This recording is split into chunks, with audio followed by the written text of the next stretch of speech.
Alright mga boss, magandang araw sa inyo. Magandang tanghali. Actually, tanghaling tapat dito ngayon. Katatapos ko lang po kasi mag-vlog ng mango farm. Ngayon, house and lot tayo.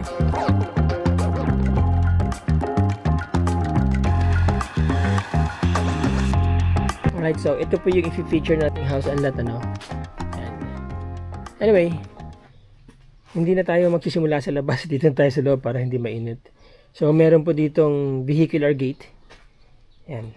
Maluwag po ito, 986 square meters po itong property. Maganda presyo mga boss.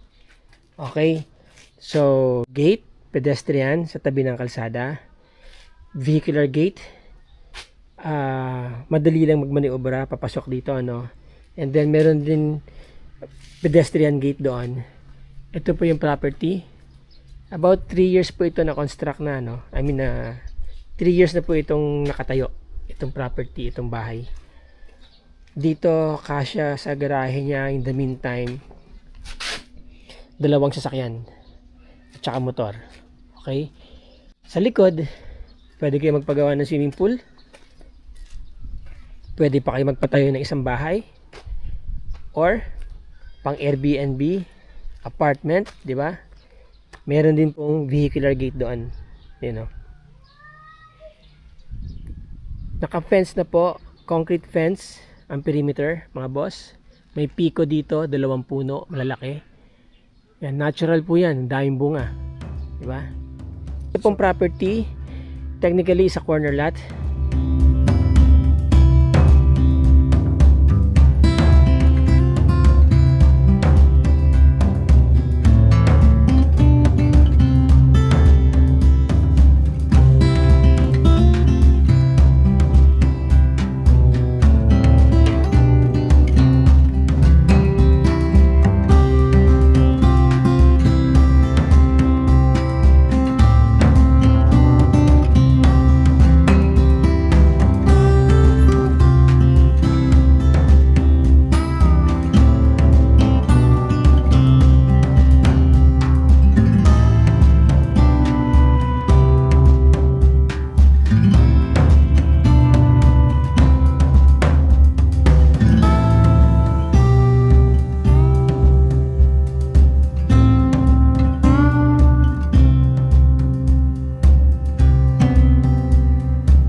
Nakita nyo naman, malapit sa beach, no? About 5 minutes, nandyan na kayo sa beach. May public beach dyan. And then, itong kalsada na to, diretso yan doon sa cemented road. All the way to the National Highway. About 3 minutes from here. At dito, merong cafe dito, Cafe Baraka. Okay dyan, ano? They serve the finest food, good food here, and of course coffee dito sa Cabangan, Zambales. And by the way, we are in Cabangan, Zambales. Alright, yung bahay hindi siya finished 100%. Okay, so yung pintura niya primer lang, and then ang kisame niya dito sa labas is naka parang aluminum siya, hindi po siya WPC. Stainless ang gutter, malaki, ano. Now, ang nakikita kong isa sa mga downsides dito is kailangan yan merong screen. Parang wala yatang screen, nakita ko. Palagyan nyo na lang, ano, dahil maraming dahon ng mangga, babara yan dyan. Okay, sabi ko nga hindi siya 100% finished, no. Pero secured na siya ng concrete fence. Paikot, mga boss. Setback niya dito, almost the same dun sa kabila, mas maluwag lang ng konti doon. This one is mga 2.5 meters to. Mataas ang kisame, no? Foreigner na nagpa-design nito, eh. Usually, mga foreigner, talagang matataas ang gusto nilang bahay, eh. Bungalow type, mga boss. Ang fence dito is combination ng angular at saka ng concrete. Yan. Diba? Titignan lang po natin yung layout ng bahay, no? Wala pa siyang tiles. Wala pa siyang kisame. Pero, napansin ko, malaki ang kanyang biga, 'di ba? Yan. So ito ang living area or sala. Alright. And then, dining area, kitchen, doon.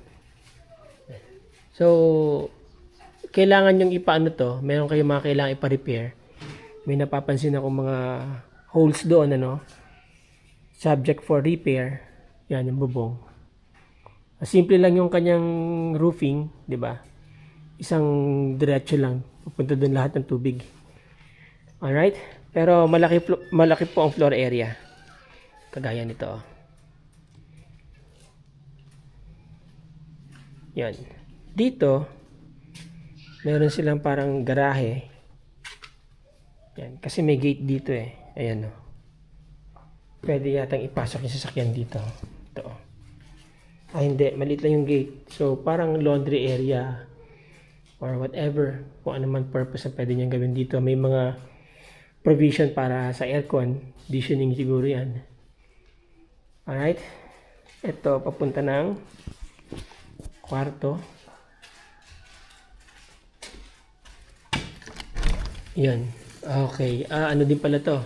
Ano po ito? Kwarto, no? Kwarto po. Oo. Parang master bedroom to. Yan. Bintana sa gilid. Yan.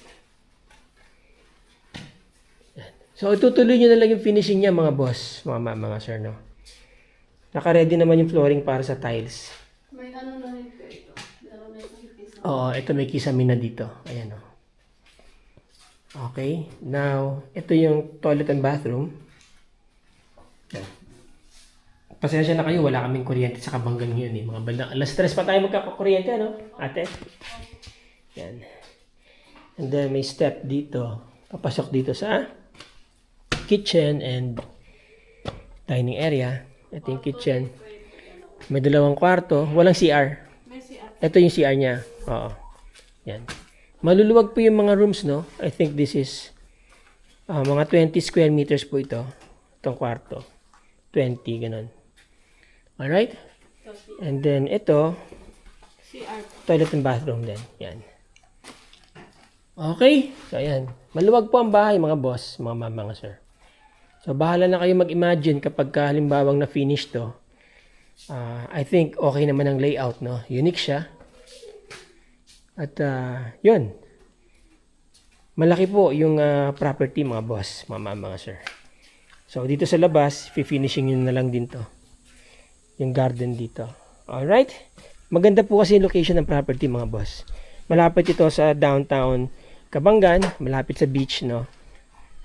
Malapit din sa Iba, capital of Zambales. So, okay mga boss, ang property is located in Kabanggan, Zambales, dito sa Barangay San Isidro. Barangay San Isidro is a coastal barangay, ano po. At malapit ito sa bayan ng Kabanggan. About 20 minutes or 20 minutes to Iba, capital ng Zambales, where all the necessities na kailangan nyo nandyan, mga, capital yan. So, mga banking institutions, government institutions, restaurants, butika, etc., hospitals, alright. So, this is about 15 to 20 minutes away from Metro Manila. This is about 4 to 5 hours drive coming from Balintawak and Lex, mga boss, mga sir. So, yung mga interesado po dyan dito sa property, ang selling price po ay 7 million pesos. Titulado? Titled to, ano ma'am? Titled po itong property, okay. So, yung mga gusto mag-schedule po ng viewing dyan, visitation, mga boss, nandyan ang aking contact details. Nandyan ang aking iba pang contact details sa description ng video. At yung iba pang detalye ng property na to na hindi ko nabanggit dito, ilalagay ko po dyan sa video. Again, the property is 986 square meters. My house, 3 bedrooms, 2 toilet and bathrooms. Malawak pa yung likod. That is about 500 square meters of undeveloped area. Alright? Again, maraming salamat sa inyo mga boss, mga sir. Let's be grateful every day. Till the next video. Ciao.